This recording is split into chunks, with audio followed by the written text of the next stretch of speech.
rather take my chance out there on the ocean than to stay here and die.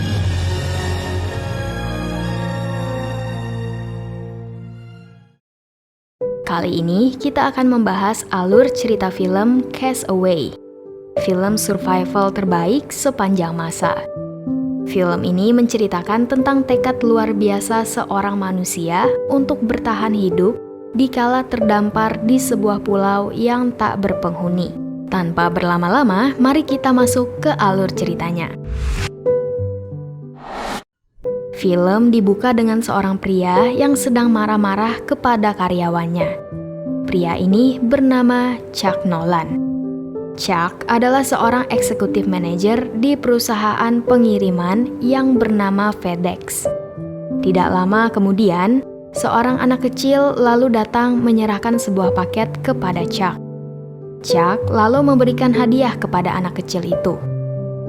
Paket itu dikirim oleh Chuck kepada dirinya sendiri sebelum dia meninggalkan Memphis, Amerika. Paket itu berisi sebuah jam digital. Pada jam digital itu bertuliskan 87 jam 22 menit 17 detik. Paket itu dikirim Chuck dari Memphis, Amerika, dan sampai di tangan Chuck di Rusia. Dan menurut Chuck, 87 jam adalah waktu yang terlalu lama untuk sebuah paket bisa sampai ke tujuannya.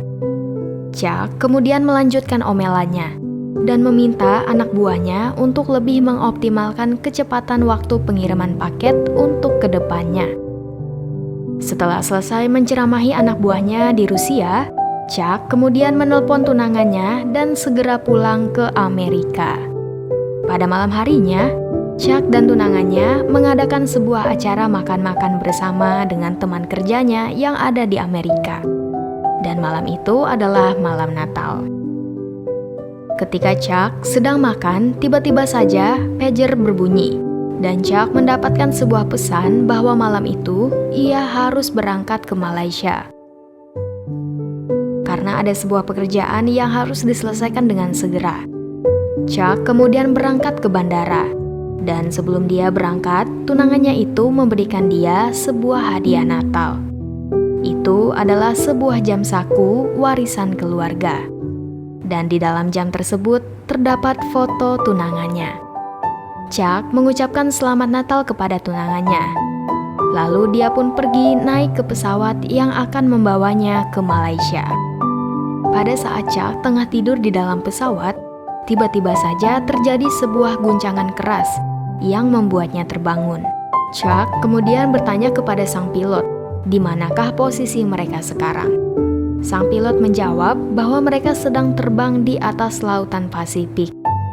Dan ketika Chuck bercanda kepada sang pilot tampak mengabaikannya dan tetap fokus berusaha menghubungi markas kontrol penerbangan melalui radio pesawat. Melihat pilot mengabaikan dirinya, Chuck pun meninggalkannya dan pergi ke toilet untuk mencuci mukanya. Pada saat Chuck sedang di dalam toilet, tiba-tiba mesin pesawat meledak dan pesawat seketika kehilangan kendali. Chuck berusaha kembali ke posisinya dan segera mengenakan sabuk pengaman. Sementara sang pilot sedang memberikan Chuck sebuah perahu karet darurat. Namun saat Chuck melihat jam saku pemberian tunangannya terjatuh, ia segera melepaskan sabuk pengaman dan berusaha untuk meraih jam sakunya itu. Tidak lama kemudian, pesawat pun crash landing dan menghantam laut dengan sangat keras. Pesawat terbelah menjadi dua dan air pun masuk ke badan pesawat. Chuck yang sedang memeluk gulungan perahu karet segera menarik tali pelepas udara pada perahu karetnya. Dan dia pun melesat naik ke permukaan air bersamaan dengan perahu karetnya. Sesampainya di atas permukaan air, Chuck segera naik ke atas perahu karetnya itu. Sementara pesawat yang ditumpanginya perlahan-lahan mulai tenggelam ke dasar laut.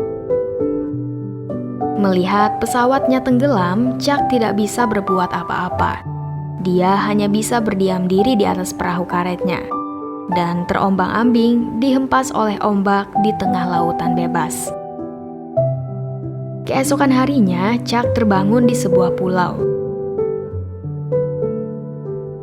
Pada saat dia berjalan menyusuri sebuah pantai, dia mendapati banyak sekali paket FedEx yang berceceran di sepanjang pantai.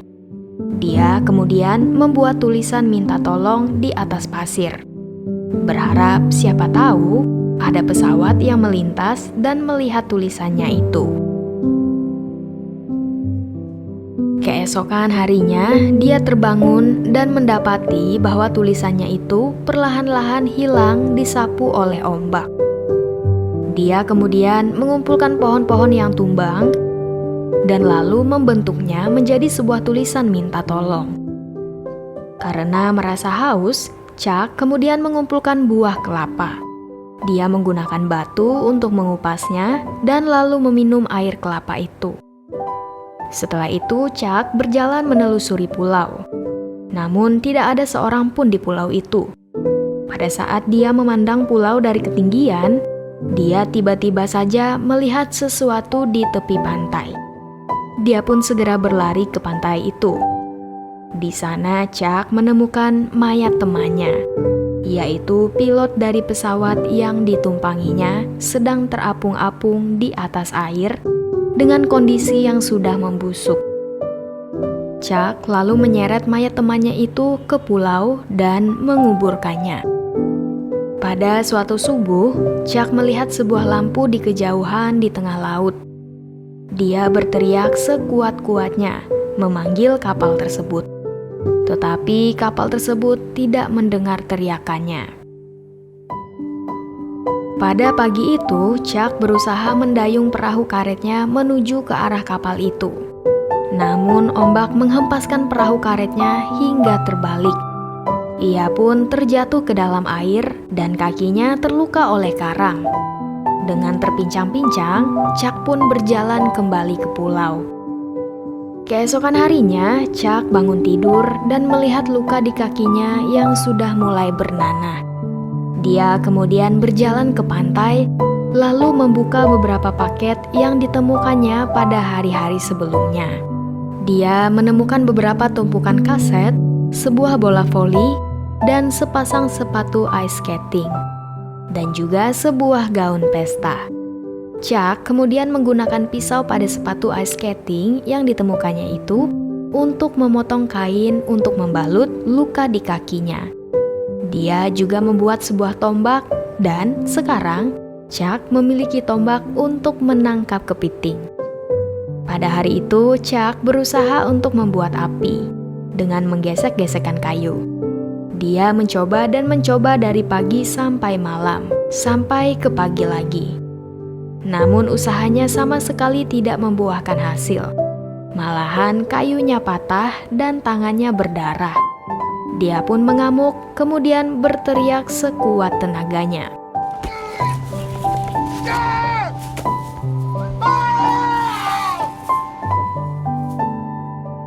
Setelah emosinya reda, Chuck mengambil kembali bola voli yang tadi dia lempar ketika dia emosi. Terdapat sebuah darah berbentuk telapak tangan di bola itu. Chuck kemudian menggambarkan sebuah hidung, mata, dan mulut pada bola voli itu. Disinilah pertama kalinya Chuck berteman dengan Wilson si bola voli yang nantinya akan menjadi sahabat baik yang selalu menemaninya di pulau itu. Wilson memandang Chuck seolah-olah memberikan semangat untuk terus berusaha. Chuck pun kembali berusaha untuk membuat api.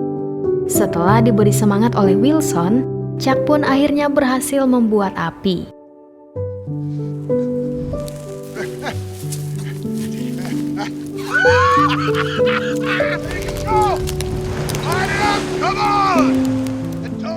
Malam itu, Chuck membuat api unggun yang sangat besar. Chuck menari-nari senang mengelilingi api unggun itu. Malam itu adalah malam yang paling bahagia bagi Chuck selama dia terdampar di pulau itu. Di malam itu, Chuck akhirnya juga bisa menikmati menu makanan baru, yaitu kepiting bakar.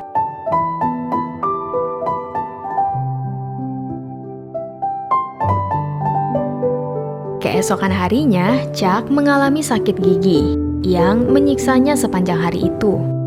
Dia pun akhirnya memutuskan untuk mencabut giginya dengan cara menghantamkan batu di sepatu ice skating yang melekat pada giginya. Giginya berhasil tercabut, ia pun terjatuh dan pingsan. Singkat cerita, 4 tahun kemudian, Chuck masih saja terdampar di pulau itu. Tidak pernah ada kapal maupun pesawat yang melintasi pulau itu. Sekarang wajah dan pipinya dipenuhi oleh bulu dan jenggot. Badannya kurus dan dirinya sekarang lebih mirip seperti manusia purba. Pada suatu hari, ketika Chuck sedang tidur, dia terbangun oleh sebuah suara yang mengganggunya. Dia pun keluar dari guanya dan mencari sumber dari suara berisik itu. Ternyata suara berisik itu ditimbulkan oleh sepotong pecahan toilet portable yang hanyut ke pulaunya dan membentur karang. Chuck lalu mendirikan kepingan toilet itu, lalu mengamatinya. Setelah itu, dia mendapatkan sebuah ide. Kepingan toilet ini bisa saja dijadikannya alat untuk keluar dari pulau itu. Chuck pun lalu menebang pohon kelapa dan mengumpulkan kayu, lalu membuat tali dari kulit kayu yang dia temukan. Chuck mulai menghitung jumlah tali yang dia butuhkan untuk membuat sebuah rakit. Selama berhari-hari, Chuck mengumpulkan semua bahan yang dia butuhkan. Dan pada akhirnya, ia berhasil membuat sebuah rakit. Setelah menunggu air laut pasang, Chuck pun segera menurunkan rakitnya ke air. Dia mengayuh rakitnya sekuat tenaga melawan deburan ombak dengan bantuan kepingan toilet portable yang dia gunakan sebagai layar dari rakit buatannya itu. Setelah berjuang habis-habisan melawan hempasan ombak, Chuck pun akhirnya berhasil sampai ke tengah laut. Sambil mengayuh rakitnya, Chuck melihat kembali ke arah pulaunya untuk yang terakhir kali. Sekarang dia hanya bisa terus mengayuh rakitnya dan berharap semoga saja ada sebuah kapal yang kebetulan melintas dan lalu menyelamatkannya.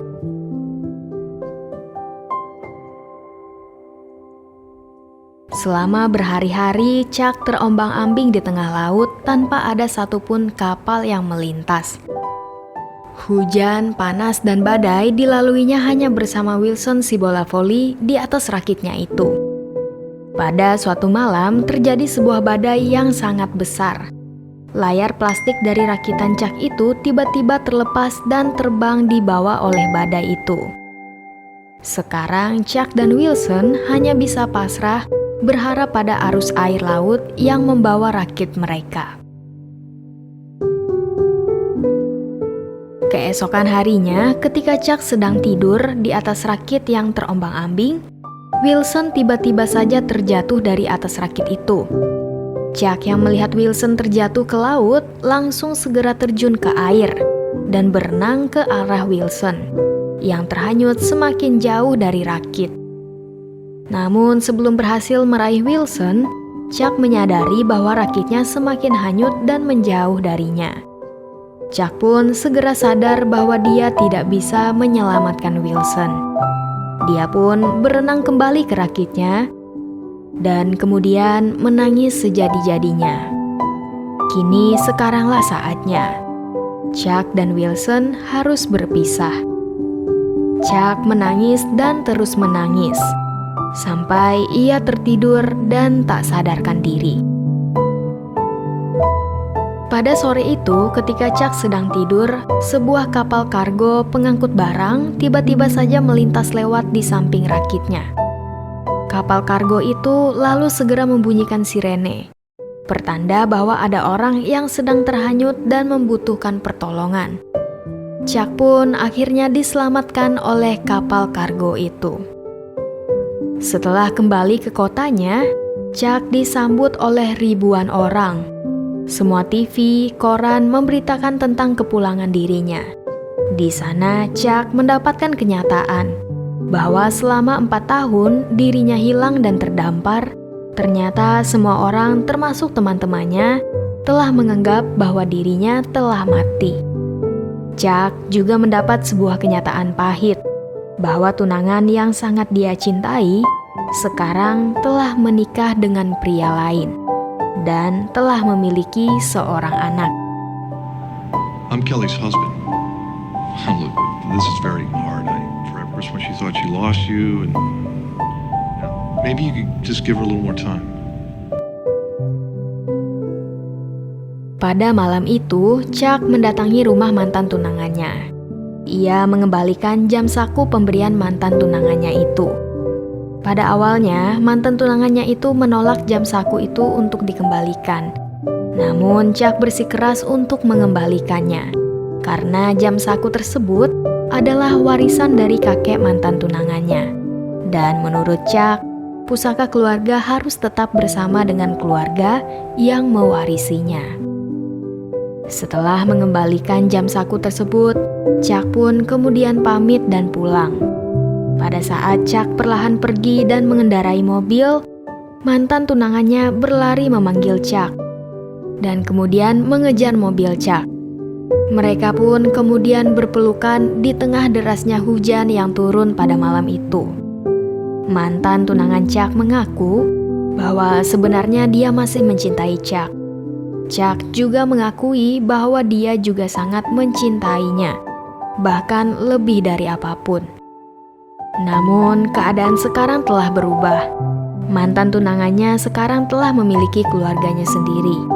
Dan Chuck mengatakan kepadanya, You have to go. dan kemudian mereka pun berpisah. Chuck melanjutkan hidupnya dan kembali bekerja di perusahaan FedEx. Dia menyempatkan dirinya untuk mengantarkan sebuah paket, dan paket tersebut adalah satu-satunya paket yang tidak ia buka di pulau pada saat dia terdampar. Setelah mengantarkan paket tersebut, Chuck lalu berhenti di sebuah persimpangan jalan. Di persimpangan itu, Chuck menoleh ke semua arah. Seperti persimpangan jalan ini, demikianlah hidupnya sekarang. Dia harus menentukan arah tujuannya, karena sekarang ia akan menjalani sebuah arah hidup yang baru. Dan film pun selesai. Pesan moral dari film ini adalah sesulit apapun yang kita alami dalam hidup ini, jangan pernah menyerah. Teruslah semangat dan berusaha. Kita tidak pernah tahu apa yang akan gelombang kehidupan bawakan kepada kita hari ini.